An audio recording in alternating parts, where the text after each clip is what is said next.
So when we're talking about, and you'll see me talking about this on my reels on social media, how to create deep attraction in a man, emotional attraction in a man. The pieces that we miss, the simplest little things. You see, when God created us, he made it easy for us to arrest a man's love and attention. He made it easy because he made us beautiful, right? Like I said, there's no beautiful, ugly women, just lazy ones, or just women that don't know how to do it. And that's why we're here for you.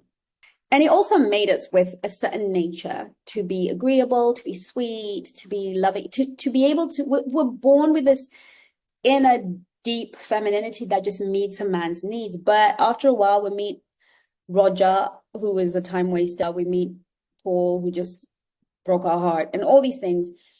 And because men seem heartless, we think they have no emotional needs. Their emotional need is to meet my need. The emotional needs are different.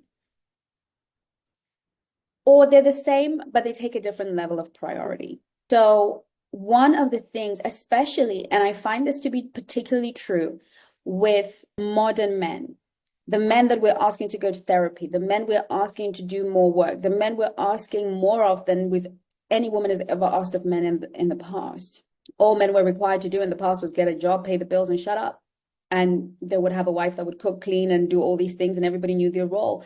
Now we're asking men to pay the bills, be kind, be thoughtful, have conversations with us, be nice, all of these things. These men that we are requiring to be more are actually now perceiving that I need to be appreciated for these things because I don't actually have to do them anymore. Women pay their own, women earn their own money, women have their own stuff, and a lot of us are just generally disrespectful to men. So now they don't feel this duty to do anything for us. So when they do it, because they're gentlemen or because they like you or because you're sexy or because whatever, and that it's met with a deep appreciation, this really deepens a man's attraction towards you. And it's in the very small things. Oh, he pays you a compliment, you look beautiful. Thanks.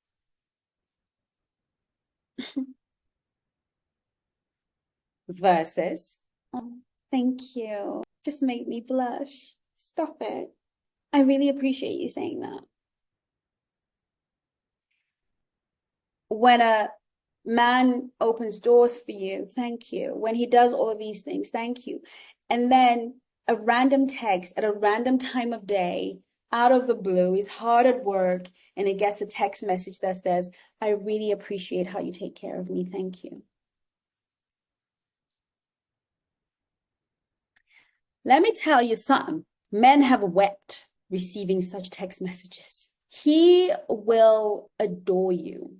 All this other stuff that women have to do around him, all the you gotta pay, you gotta sleep with me, you better just satisfy me, you better put some effort in. All of that stuff is what a man will do when A, he doesn't find you attractive enough because you don't care about how you look, and B, when he feels unappreciated. He's going to get his appreciation from you voluntarily or involuntarily. Because when he's got you chasing after him and how come you haven't called, that's what makes him feel appreciated. He's had to subconsciously resort to putting you in a position where you're now having to do this, where you can just show up and just show a man appreciation. This is particularly important for women in relationships, more so women who are married, to just surprise your husband with a nice little text, a little moment where you say to him, I really appreciate you. And to make it even juicier, be specific. Even if you're dating a guy, you've been dating, you've gone on 3 dates, I really appreciate how you show up for me every time, the effort you make. I see it and I love it and I love the effort. Thank you. That is going to get into his little man bones and is going to rattle. Men love it. Even it will set you apart from 99.9% of women. When a man pays you a compliment, look him in the eye and thank him. Don't throw away moments to really magnetize a man emotionally to you.